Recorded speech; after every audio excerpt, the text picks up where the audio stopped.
We're going to move on now to our second literary prophet, and this is the prophet Hosea. He was a native of the northern kingdom. So Amos and Hosea you're going to associate with the Assyrian crisis, and they are prophets of the northern kingdom of Israel. He's prophesying in the time of Jeroboam II. Jeroboam reigned until about 747, okay? And then he continues to the last king, who is confusingly named Hosea. So he prophesies in the 740s, 30s, 20s, somewhere in there. He doesn't seem to have seen the fall of Israel, though. Now, Hosea is considered by many to be the most difficult of the prophetic books. The Hebrew is very difficult, and it sometimes seems rather garbled. It's very hard to render it intelligibly. But structurally, we can divide the book into two main sections. Chapters 1 to 3 have a certain coherence to them, and then chapters 4 through 14. 1 to 3 tells of the prophet's marriage to a promiscuous woman named Gomer. His marriage is a metaphor for Israel's relationship with God. And these chapters also contain an indictment or a lawsuit. Remember this Reeve form, lawsuit form. We're going to see it both in Hosea and Isaiah today. Then chapters 4 through 14 contain oracles primarily. Oracles against the nations, but also against the kingdom of Israel. We're going to be focusing primarily on chapters 1 to 3, since these are so distinctive to Hosea, and we'll refer occasionally to some of the other chapters where they might pronounce an important theme for Hosea. So again, the historical background for the book of Hosea is the Assyrian threat. The Assyrians are wiping out a number of the smaller states in the ancient Near East, the middle of the 8th century, and Israel obviously could not be far behind. And the line that was taken by Hosea was to condemn the attempts that were made by various kings, by Israel's kings, to withstand defeat or to avoid defeat at the hands of Assyria. If Assyria was going to conquer Israel, Hosea said, then it was God's just punishment. And to fight against it, to fight against the inevitable, was simply another kind of rejection of God, another rejection of his plans and purpose. It demonstrated a lack of trust or faith in the power of God. Hosea 10, verse 13, spells out the disastrous consequences of trusting in human power or foreign alliances rather than trusting in God. And this is a theme that we'll see occurring again and again. Hosea 10:13, you have plowed wickedness, you have reaped iniquity, and you shall eat the fruits of treachery, because you relied on your way, on your host of warriors. He was suggesting inaction. Now that surely would have been viewed by the king and the court as against all reason. But this was Hosea's insistence. Israel was faced with a choice. In whom should she place her trust? In God or in human leaders and their armies? Hosea 1:7 goes so far as to suggest that actually the moment of decision has passed for the northern kingdom. There's still some hope for the southern kingdom, but the northern kingdom has obviously made its choice, and it was the wrong choice. Hosea says that God says, I will no longer accept the house of Israel or pardon them, but I will accept the house of Judah, and I will give them victory through the Lord their God. Right? Victory through the Lord their God. I will not give them victory with bow and sword and battle, by horses and riders. Right? If you think that's what gives you victory, you're mistaken. Some see that verse as perhaps a later interpolation into Hosea has such a positive assessment of the southern kingdom. But there is this sense of impending disaster that resonates throughout the book of Hosea. Chapter 8, verse 7, they sow wind and they shall reap whirlwind, standing stalks devoid of ears and yielding no flower. If they do yield any, strangers shall devour it. Israel is bewildered. So the catastrophe is unavoidable. And Hosea has often been described as painting a portrait of unrelieved gloom. It's very grim. He seems to hold out no real hope for Israel. She has to pay the price for her infidelity to God. But we need to look a little more closely at some of the themes of the book before we accept that evaluation entirely. And I think the one overarching theme that helps us organize most of the material in the book of Hosea, and one that shows its deep indebtedness to or interconnectedness with the book of Deuteronomy, is the theme of covenant, particularly Deuteronomy's notion of covenant. So I've put covenant at the top there, and we see this theme being played out in several different ways. The first I've just discussed, as Yahweh's covenant partner, as the vassal of the covenant partner, Yahweh, the sovereign, Israel should be placing her confidence entirely in Yahweh. Any foreign alliance, any alliance with Egypt against Assyria, for example, is against the terms of that covenant, that exclusive treaty between God and Israel. And she should not be relying on her military might, but relying on the sovereign, the suzerain. So anything short of complete trust in Yahweh's power to save the vassal Israel is a violation of the terms of the covenant. So we see it in the notion of confidence, exclusive confidence and trust in God and his power. A second way in which the theme of covenant is expressed is found in Hosea's denunciation of social injustice and moral decay, and of course this is a theme that's common to the prophets. Here he follows Amos. But he's now the first to couch his charge in the form of this formal reeve or lawsuit. In which God is said to bring a charge against Israel for violating the terms of the covenant, for breach of covenant. This happens in chapter 4. The first 3 verses of chapter 4, Israel's charged. And Hosea employs language that deliberately invokes the Decalogue. Hear the word of the Lord, O people of Israel. For the Lord has a case, a lawsuit, against the inhabitants of this land, because there is no honesty and no goodness and no obedience to God in the land. False swearing, dishonesty and murder and theft and adultery are rife, right? Picking out key terms from the Decalogue. False swearing, murder, theft, and adultery, which of course occur in a threesome in the Decalogue. Crime are rife. These things are rife. Crime follows upon crime. For that the earth is withered, everything that dwells on it languishes. Beasts of the field and birds of the sky, even the fish of the sea, perish. Unlike Amos, Hosea also engages in a prolonged or sustained condemnation of Israel's religious faithfulness, which is figured in terms of adultery. And so here again, the theme of covenant is dominant and organizes the prophet's presentation. To represent Israel's faithlessness, he invokes other types of covenantal relationships as metaphors, most notably the metaphor of marriage. Marriage can be referred to as a brit, as a covenant between a husband and wife, and so it's an appropriate metaphor. And we see it primarily in chapters 1 through 3. He addresses the relationship between Yahweh and Israel through the metaphor of marriage, and Israel is the unfaithful, adulterous wife. He describes in lurid terms her lecherous addiction to images and idols, her adulterous worship of Baal. He points to the nation's leaders and their failures, the kings and the priests, their failure to prevent the people's waywardness, their debauchery.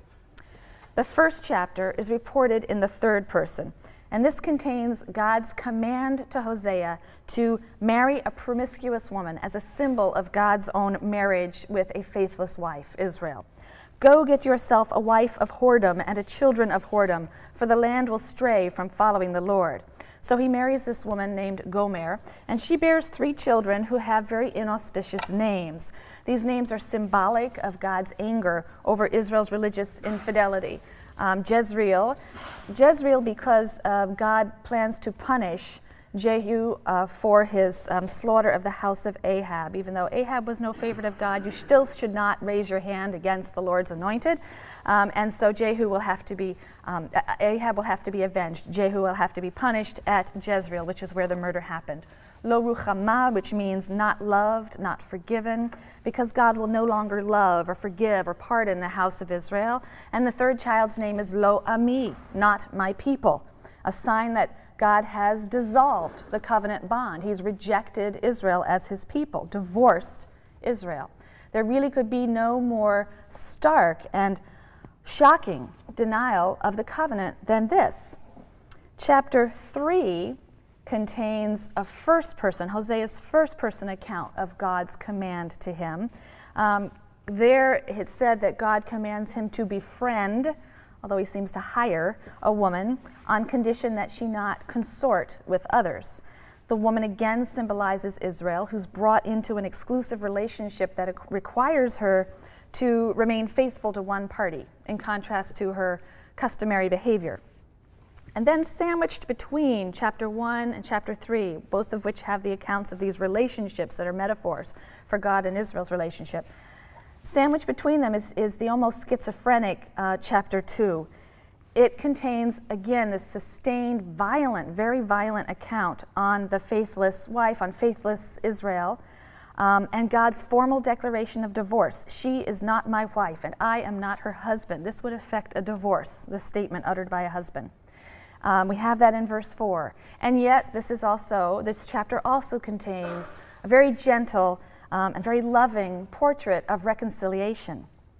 And it's in that portrait of reconciliation that we see another aspect of the covenant concept emerge, an aspect that was again most pronounced in the book of Deuteronomy.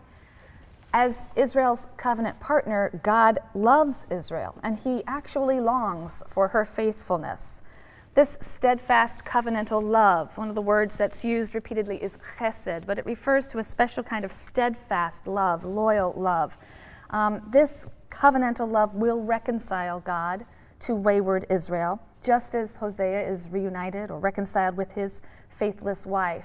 And the prophet imagines a return to the wilderness. And God is imagining it would be wonderful if we could return to the wilderness and covenant again. And this time it would be a permanent and eternal marriage. And the 3 children who were cast off at birth, they will be redeemed and accepted by their father. Those are some of the ideas contained in this passage. This is Hosea 2, verses 16 to 25, the reconciliation. Assuredly, I will speak coaxingly to her and lead her through the wilderness and speak to her tenderly. I will give her her vineyards from there and the valley of Achor as a plowland of hope. And there she shall respond as in the days of her youth when she came up from the land of Egypt. So the period of the Exodus and wandering is romantically imagined and as this time of a very good and close relationship between God and Israel. And in that day you will call me Ishi, and no more will you call me Baali. This is a pun. Both of these words can mean my husband. Ishi is my man, a male, and Baali is my lord. Women would have used both for their husbands. But Baal obviously has connotations with the god Baal. So instead of calling me Baali, my Baal, you will call me Ishi, my husband, using a word that's free of Baal connotations. For I will remove the names of the Baalim from her mouth, and they shall never more be mentioned by name. In that day I will make a covenant for them with the beasts of the field, and the birds of the air, and the creeping things of the ground, and I will banish bow and sword and war from the land, and thus I will let them lie down in safety, and I will espouse you forever. Back to the marriage metaphor. I will espouse you with righteousness and justice and with goodness and mercy, and I will espouse you with faithfulness, and then you shall be devoted to the Lord. In that day I will respond, declares the Lord. I will respond to the sky, and it shall respond to the earth. And the earth shall respond with new grain and wine and oil, and they shall respond to Jezreel, the first of the children. I will sow her in the land as my own. Jezreel was a fertile valley, not just a place of war and death. And I will take Lo Ruchama, not loved, back in favor. And I will say to Lo Ami, not my people, you are my people. And he will respond, you are my God. So Hosea isn't unrelievedly gloomy and grim. It does provide these images, these very stirring images of hope and consolation and reconciliation. Amos also held out hope in the form of a remnant that would survive the inevitable destruction. So we need to think about the 2 traditions that prophets like Amos and Hosea are drawing on in this combined message of doom on the one hand and hope on the other. Really what the prophets are doing is drawing on 2 conceptions of covenant, the 2 conceptions that we saw in our study of the Pentateuchal material and on into Samuel.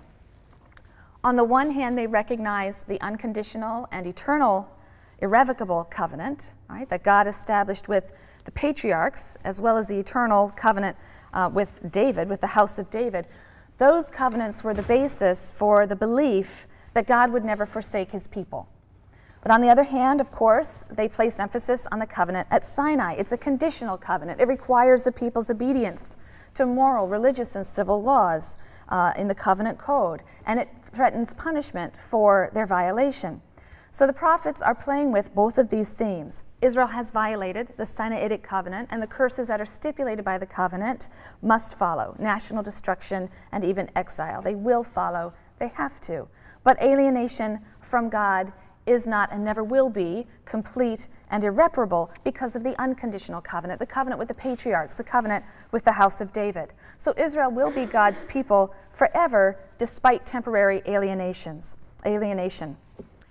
The notion of election, an act of purely undeserved or unmerited favor and love on God's part, not due in any way to a special merit of the people, undergirds the prophetic message of consolation. And Hosea paints a very poignant and moving portrait of this special and indissoluble love that God bears for Israel. And in doing so, he draws on a second metaphor. So we've had the metaphor of husband and wife, which is a kind of covenantal relationship. We also have the metaphor of parent-son, which can also be understood in terms of a covenant with obligations. All right? The parent-son relationship entails loyalty and love, but also obligation. One of the obligations that is understood to fall on the parent is the obligation of disciplining a rebellious or ungrateful child, while never forsaking that child. So that's a model that works very well with the prophetic message. Hosea 11, 1 through 4, and then skipping to verses 8 through 9. I fell in love with Israel when he was still a child, and I have called him my son ever since Egypt. Thus were they called, but they went their own way. They sacrificed to Baalim and offered carved images. I have pampered Ephraim, another name for Israel, right? Ephraim. I have pampered Ephraim, taking them in my arms, but they have ignored my healing care. I drew them with human ties, with cords of love, but I seemed to them as one who imposed a yoke on their jaws, though I was offering them food. How can I give you up, O Ephraim? How surrender you, O Israel? How can I make you like Admah, or render you like Zeboim, other foreign places? I have had a change of heart. All my tenderness is stirred. I will not act on my wrath, will not turn to destroy Ephraim, for I am God, not man, the Holy One in your midst. I will not come in fury. So you have these alternating passages of violent rejection and tender love and reconciliation. And with these alternating passages, the prophet is able to capture or convey a passionate struggle taking place in the heart of God. Right? They're giving us that passionate, emotional portrait of God. It's the struggle of a lover who's torn between his jealous wrath and his undying love. And it's a struggle that is won ultimately by love, because God cannot let Israel go. We're going to see that each of the prophets we look at holds these two covenantal ideas in tension, and they will emphasize one or the other depending on the particular situation, the particular historical situation. Sometimes when it's a time of relative ease or comfort, then the prophet emphasizes the violations of the Sinaitic covenant, the punishment that will inevitably come for these violations, and they'll downplay God's eternal commitment to his people. But in times of despair and suffering and destruction, then the prophet may point out that violations of the covenant were the cause of the distress, but they will emphasize God's undying love for Israel and hold out hope, therefore, for a better future. Now we're going to leave the northern prophets and move to southern prophets. Isaiah is the longest prophetic book. The interpretation of many passages in the book of Isaiah as symbolic references to Jesus make it one of the most quoted books of the Bible by Christians. Isaiah was a contemporary of Amos and Hosea, right? Second half of the 8th century. He was active for a little bit longer period. He was active into about the 690s, somewhere in there. But he prophesied in the southern kingdom of Judah when the Assyrian Empire threatened and destroyed the northern kingdom, right? The northern kingdom falls 722. And then, of course, was threatening Judah. So he's active for over 50 years, and he counsels Judah's kings. He counsels them through 2 sieges. I've listed these for you. The siege of 734, where he counsels King Ahaz, and then the siege of 701, where he counsels his son, Hezekiah, or Hezekiah. Okay? Give you a little bit of a historical background to these sieges so you understand them, but those are the main dates that can help orient your approach to Isaiah. We have excellent evidence, by the way, for all of these events in the Assyrian sources and also archaeological finds. The archaeological finds show destruction, by the Assyrians at the places that we believe were destroyed at the times they were destroyed. But this is what happened. In 734, You have the Assyrians, who at this time are under Tiglath-Pileser, and they're extending their control through the region. So they're coming from the northeast. So first they're going to hit Aram in Syria, and then advance on the northern kingdom of Israel. So Aram and Israel join together in an alliance. They're trying to resist the advancing Assyrians. Judah refused to join the alliance. All right, the southern kingdom refused. So, in anger, Aram and Israel moved south and lay siege to Jerusalem. So the first siege, the siege of 734, is actually a siege of Jerusalem by the northern kingdom of Israel in alliance with the Arameans. They were trying to force Judah's cooperation in standing against Assyria. King Ahaz of Judah, decided to appeal to Assyria for help, to Tiglath-Pileser for help. He submits to the Assyrians as a vassal. He pays tribute. We have a record of the tribute that was paid in the Assyrian records in 734. And this action is condemned by the biblical writers. The Deuteronomistic historian in 2 Kings 16 condemns this action. Isaiah also condemns it. So Judah has made itself vassal to Assyria. And this is the case until Ahaz's son Hezekiah decides that he will assert the nation's independence. The Assyrians are angry about this. This is now after the fall of the northern kingdom of Israel. The Assyrians are angry, and under Sennacherib, they attack. They devastate many of the cities in the countryside, and again, archaeology confirms what we know from the Assyrian records, and they advance on Jerusalem and lay siege to Jerusalem in 701. And just as he had counseled King Ahaz, Israel now counsels Hezekiah. In the end, Jerusalem wasn't destroyed. A heavy tribute was paid to the Assyrians, but eventually the Assyrians did withdraw. They were overextended to a large degree. All right, that's the general historical background. We'll come back to some of the details in a minute, but let me first give you a sense of the general structure of this very large book. The claim that the prophetic books are anthologies of oracles and other materials compiled by the prophet or by his disciples, that is to say, schools that kept a set of prophecies and then added to those core prophecies because of their firm belief in their continuing relevance. That portrait of the anthological nature of prophetic books is really demonstrable in the book of Isaiah. I've put the basic structure up there for you. The first 11 chapters contain memoirs. Chapter 1 sets out some of the basic themes of Isaiah, but we have a lot of first-person narrative. Then we have various oracles against Israel. Some of this material refers to the attacks on Jerusalem, especially the siege of 701. And there seems to be a kind of concluding hymn in chapter 12. We then have about 11 chapters of oracles against foreign nations. That's a form that we also saw in Amos and Hosea, denouncing foreign nations, from chapters 13 to 23. I'm skipping over chapters 24 to 27. They are a little apocalypse, a sort of mythological vision of the end of days, and that probably dates to a much later time, the 6th century. That was the time in which the apocalyptic genre was really developing. So we skip over that. We don't think of that as associated with the historical Isaiah, and move on to chapters 28 to 33. Here we turn from oracles against foreign nations to oracles against Judah and Israel and the relationship with Egypt, right? This is a time where, caught between these two powers, Egypt and Assyria, Judah is trying to figure out with whom to make alliances, right? Should she cast her lot with Egypt, and so on. And these are from a slightly later period, down towards the siege of 701, and they include accounts of Isaiah's counsel to Hezekiah in 701. 34 and 35 we'll kind of skip over for now. These also are post-exilic insertions. And then chapters 36 to 39, this is third-person historical narrative. And it is, in fact, 2 Kings chapters 18 to 20. That material has simply been inserted here. So those 3 chapters appear here in Isaiah. It's the story of the invasion of Sennacherib, the interactions of Isaiah and Hezekiah during the siege in 701. So I'm stopping at chapter 39, even though there are 66 chapters in the book of Isaiah, because most scholars agree. I think this is really a very strong consensus that the remaining material is not the work of Isaiah of Jerusalem. It dates to a period long after Isaiah's lifetime.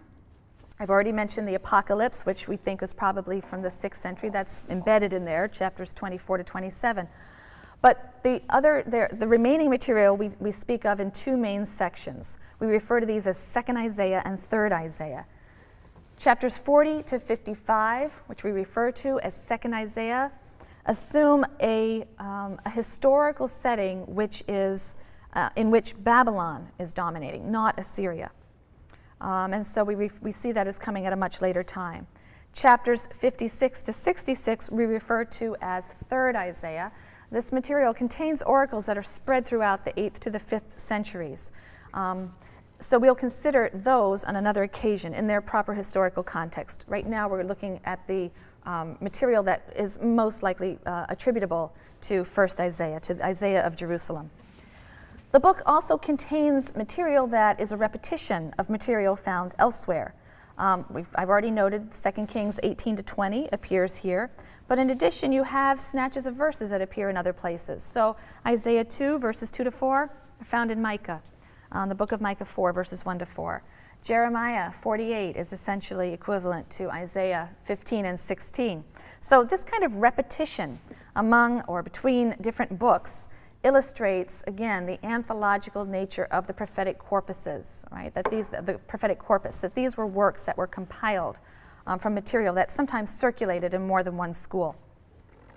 So if we turn now to the major themes of Isaiah, let's note first the common ground between Isaiah and the prophets Amos and Hosea that we've already discussed. Isaiah is consistent with Amos and Hosea in denouncing, again, the social injustice and moral decay which is the cause of God's just and inevitable punishment. Isaiah 5, extracting from verses 8 through 24. Ah, those who add house to house and join field to field, till there is room for none but you to dwell in the land. Ah, those who chase liquor from early in the morning until late in the evening are inflamed by wine.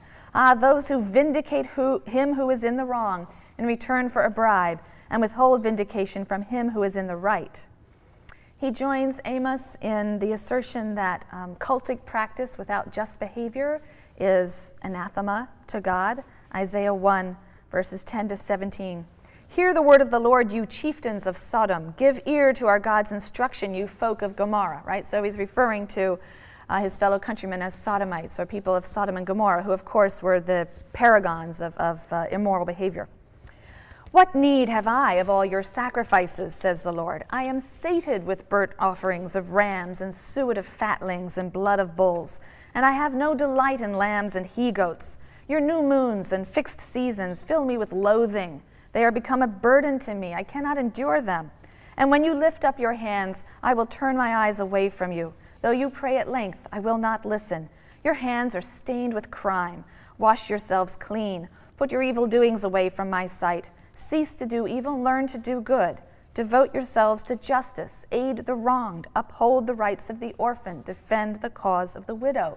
Right? These are harsh and shocking words. I'm sick of sacrifices. I'm sick of your festivals and holidays as long as you are, of course, committing these terrible acts. And like Amos and Hosea, Isaiah asserts that morality is a decisive factor in the fate of the nation. Again, the passage that begins, ah, those who add house to house and join field to field. In my hearing, said the Lord of hosts, surely great houses shall lie forlorn, spacious and splendid ones without occupants. Assuredly my people will suffer exile for not giving heed, its multitude victims of hunger, and its masses parched with thirst. So there are, of course, some commonalities, but Isaiah differs from Amos and Hosea in this. He places far greater emphasis on the Davidic Covenant than on the Mosaic Covenant. This is a key feature of Isaiah. The wilderness tradition, the Exodus tradition, the covenant at Sinai, these are so important to Amos and Hosea and are referred to by Amos and Hosea, but they have less of an explicit influence on Isaiah's prophecy. They're not there, but they have less of an explicit influence. Instead, Isaiah has an overriding interest in Davidic theology, the royal ideology that centers on Zion, an ideology that we discussed earlier. So we see this in his reeve, his covenant lawsuit, which focuses a little less on the violations of the nation than it does on the failure of the kings and the leaders who have misled the nation and who will now have to be punished as was stipulated in the Davidic Covenant. We also see it in his firm belief in the inviolability of Zion. Right? This is a clear doctrine with Isaiah, the inviolability of Zion. Yahweh has a special relationship with the Davidic royal line and the Davidic capital, Jerusalem or Zion, and he will not let either perish. And that belief undergirds and informs his consistent advice to the kings of Judah. Times of great danger are opportunities to demonstrate absolute trust in Yahweh's covenant with the line of David, with the house of David. The king must rely exclusively on Yahweh and Yahweh's promises to David and his city, and not on military might or diplomatic strategies. So if we look at Isaiah's dealings with King Ahaz, right, the first siege in 734, this is described in Isaiah chapters 7 and 8. Isaiah, who also has children with portentous names, this is a fad, I guess, among the prophets. His children's names are Only a Remnant Will Survive and Hasten for Spoil, Hurry for Plunder, which indicates the destruction and exile. So he goes to visit the king. And his advice to the king is, be quiet and do not fear, chapter 7, verse 4, the crisis will pass. 7, verse 9, if you will not believe, surely you shall not be established.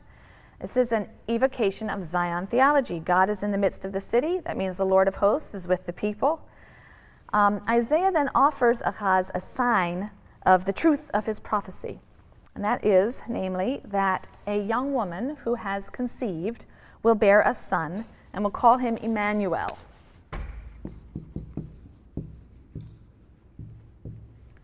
It's Hebrew, Immanuel.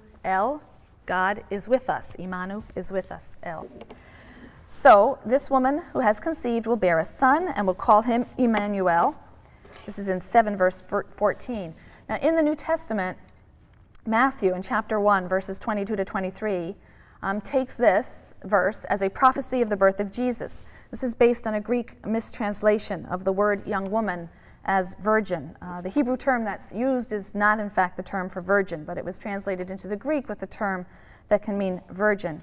And moreover, the verb that's used in the Hebrew is in the past tense. A woman has already conceived. The birth is pending. It is imminent. This child will be born. God will be with us. The identity of the woman that Isaiah is speaking about is a matter of some dispute. So some scholars take the verse as a reference to Isaiah's own wife. She's already had 2 children with portentous names, and now she's pregnant with a third. But others take the verse as a reference to the king's own wife, who will bear his son Hezekiah, King Hezekiah. There are some problems with chronology. It doesn't quite work out that he would be the right age. But the fact is, Hezekiah was a celebrated king. He did, in fact, manage to keep Judah intact against the Assyrian threat and kept Jerusalem from falling in the siege of 701. And 2 Kings, right, the book of 2 Kings, chapter 18, verse 7, says of Hezekiah, the Lord was with him, right? God was with him, connecting it to the name Emmanuel. God is with us, God is with him. Very similar, and very, very similar in the Hebrew. In fact, sounds the same. So in keeping with this interpretation, the idea that the child who he says will be able to, in a sense, save Judah is the child of the king to be born, Hezekiah. In keeping with that, scholars see the famous verses in Isaiah 9 as praise of King Hezekiah. These verses are verses that announce, "For unto us a child is born, a wonderful counselor, a mighty God, an everlasting Father, a Prince of Peace," referring then to an unending peace in which David's throne and kingdom are firmly established. And again, these verses have also been decontextualized and are utilized in Christian liturgies to this day, again as if they refer to the future birth of Jesus. In any event, Ahaz doesn't heed Isaiah's call for inaction, right? He says he should be doing nothing. How could any king really follow such advice to seek no political or military solution? And so he appeals to Assyria for help against Aram and the northern kingdom of Israel, who are laying siege to him. And this is a disastrous development in Isaiah's eyes. If we move to the second siege in 701, we see that Isaiah really takes a similar stance. Hezekiah tries to form an alliance with Egypt now to stave off the Assyrian threat. And Isaiah castigates the king, and he castigates the king's men for abandoning Yahweh and relying on the frail reed of Egypt. And we find here an example of the bizarre and demonstrative behavior of the prophet. We'll see this in many of the prophets. We'll see it particularly in the prophet Ezekiel, but we see it with others, where they would engage in these symbolic acts that were meant to shock and attract attention. Isaiah paraded naked through the streets of Jerusalem to illustrate the exile and the slavery that would follow from this mistaken reliance on Egypt.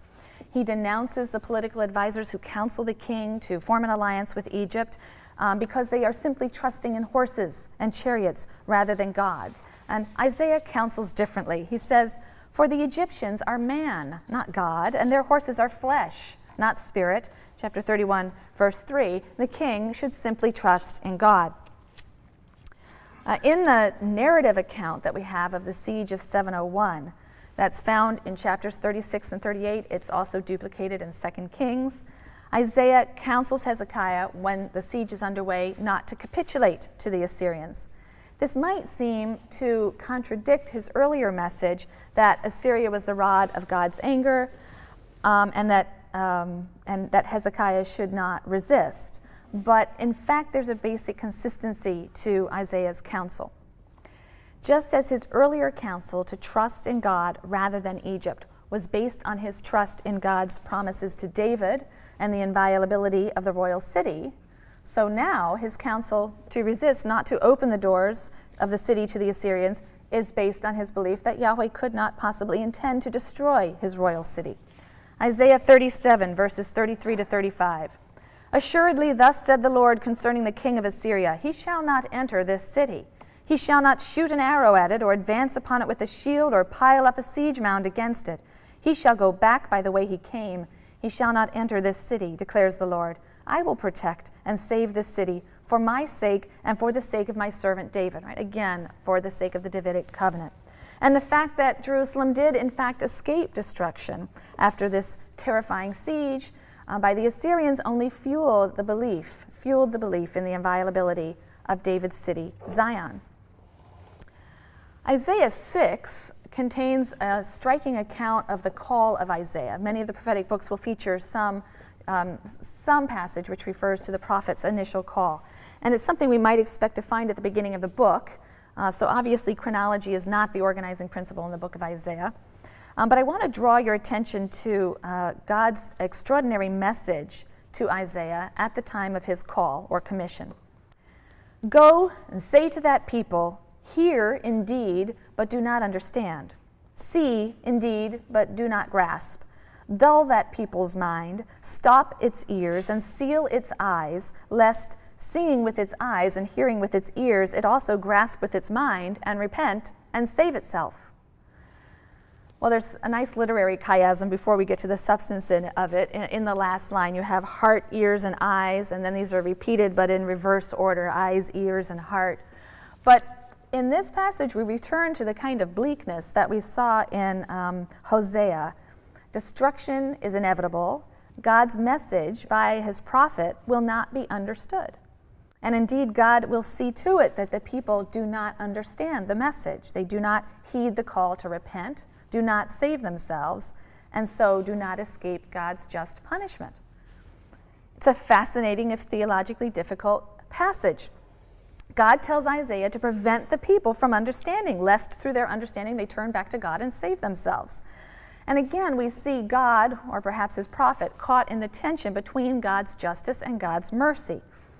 As a God of justice, he must punish the sins of Israel with destruction. He indicated he would do so in the covenant, and he must be faithful to those terms.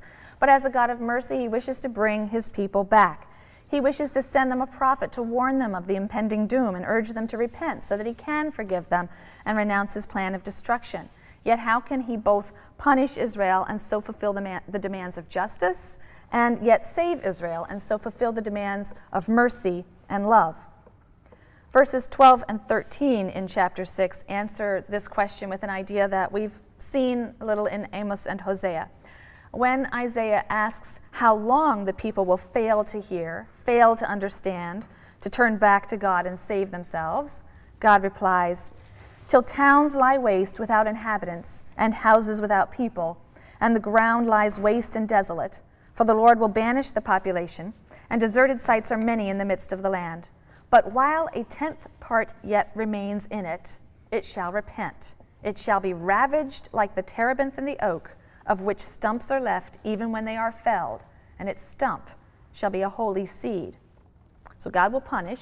God cannot not punish Israel. And so the demands of justice will be met, and God will have upheld the terms of the conditional Mosaic covenant. But God will at the same time effect the salvation of his people in the future. He has sent a prophet with the call to return, and in due time a remnant of the people, a 10th, Isaiah says, will understand and heed that call. They will receive God's mercy, and the covenant will be reestablished. And in this way the demands of love and mercy will be met, and God will have been faithful to his covenantal promise to the patriarchs and the royal house of David. The people's delayed comprehension of the prophet's message guarantees the operation of God's just punishment now and his merciful salvation later. While the notion of a remnant leads to the idea of a future hope, it wasn't a very consoling message at the time, because the prophets were essentially saying that the current generation would all but cease to exist.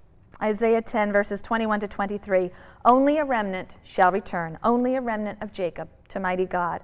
Even if your people, O Israel, should be as the sands of the sea, only a remnant of it shall return. Destruction is decreed, retribution comes like a flood, for my Lord God of hosts is carrying out a decree of destruction upon all the land.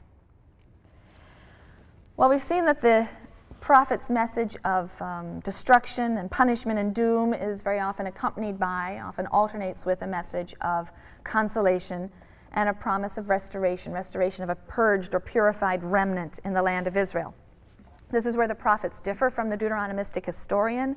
The Deuteronomistic historian is more concerned with the justification of God's actions against Israel than with painting a vivid portrait of the time of a future restoration. But this period of restoration is elaborately envisioned in some prophetic writings, and it even takes on an eschatological tenor. The word eschatology means an account of the end.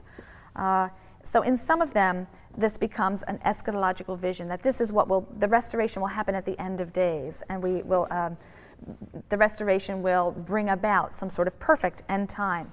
So in Isaiah, for example, the return will be a genuine, wholehearted, and permanent return to God. It will be the end of sin. It will be the end of idolatry.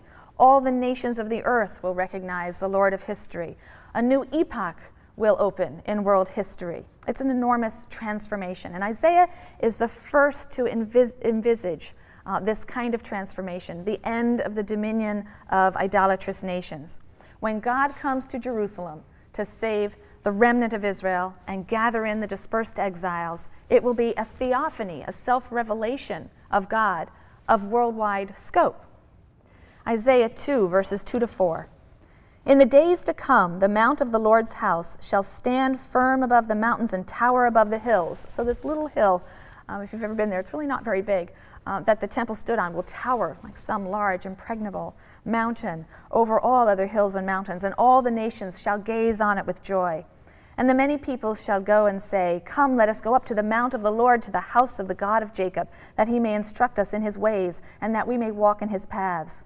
For instruction, Torah, shall come forth from Zion, the word of the Lord from Jerusalem. And thus he will judge among the nations, and arbitrate for the many peoples. And they shall beat their swords into plowshares, and their spears into pruning hooks. Nation shall not take up sword against nation. They shall never again know war. Note this, the direction that Israelite thought is taking. The J source in Genesis assumed that all humans had knowledge of Yahweh from the time of creation. And remember that was one of the distinctive traits of J as opposed to P, for example. They assumed, however, that humans turned from Yahweh. So Yahweh selected one nation to know him and covenant with him. The book of Deuteronomy accepts that Yahweh is Israel's God. Other nations have been assigned to the worship of other gods, and that's just fine. But in classical prophecy, universal claims are made on behalf of Yahweh.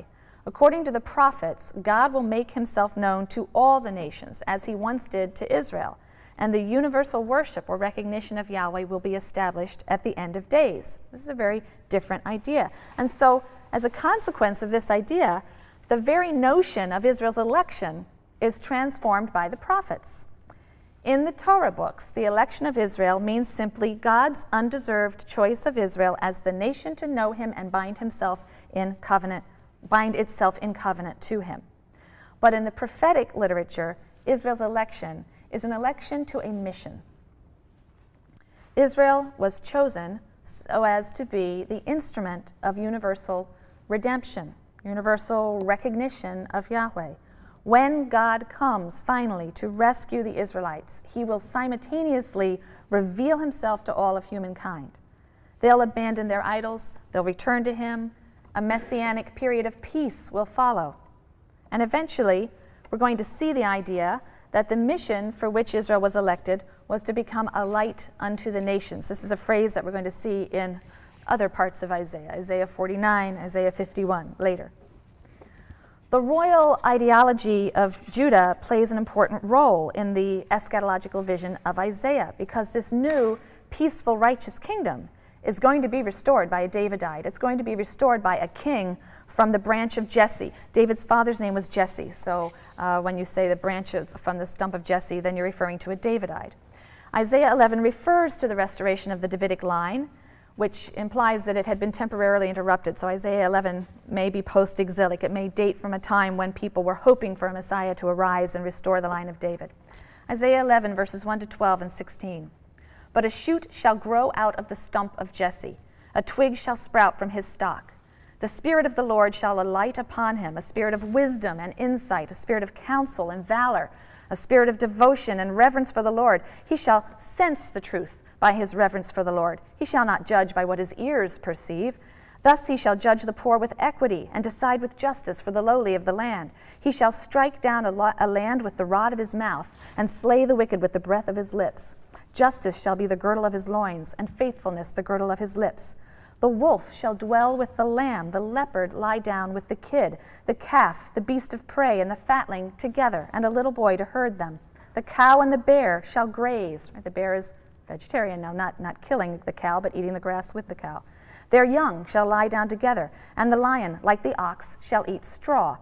A babe shall play over a viper's hole, and an infant pass his hand over an adder's den. Right? The hostility, the animosity between humans and serpents or snakes, which was decreed at the fall, and the expulsion from Eden, is reversed in this end time. Right? This is a return to the situation in paradise. In all of my sacred mount, nothing evil or vile shall be done, for the land shall be filled with devotion to the Lord as water covers the sea. And in that day, the stock of Jesse that has remained standing shall become a standard to peoples. Nations shall seek his counsel, and his abode shall be honored. In that day, my Lord will apply his hand again to redeeming the other part of his peoples from Assyria, as also from Egypt, Pathros, Nubia, Elam, Shinar, Hamat, and the coastlands. Thus there shall be a highway for the other part of his people out of Assyria, such as there was for Israel when it left the land of Egypt. So this new, ideal Davidic king will rule by wisdom and insight, and the Spirit of the Lord will alight on him. That's a phrase that we saw being used in the case of Judges, in the case of Saul or David. It doesn't refer to military might and strength here. It refers to counsel and a spirit of devotion to God. And this king's reign will begin an ingathering of the exiles of the nation and a transformed world order. So, to conclude, Isaiah is typical of the prophetic reinterpretation of the ancient covenant promises, giving Israel a hope for a better, ideal future. And like the other prophets, he declared that the nation was in distress, not because the promises weren't true, but because they hadn't been believed. The nation's punishment was just a chastisement. It wasn't a revocation of the promises. The prophets pushed the fulfillment of the promises beyond the existing nation, however. It's only after suffering the punishment for the present failure would a future redemption be possible. So the national hope was maintained, but pushed off to a future day. All right, we'll deal with some more prophetic books when we come back. Please be sure to take the handouts in the box at the side of the room.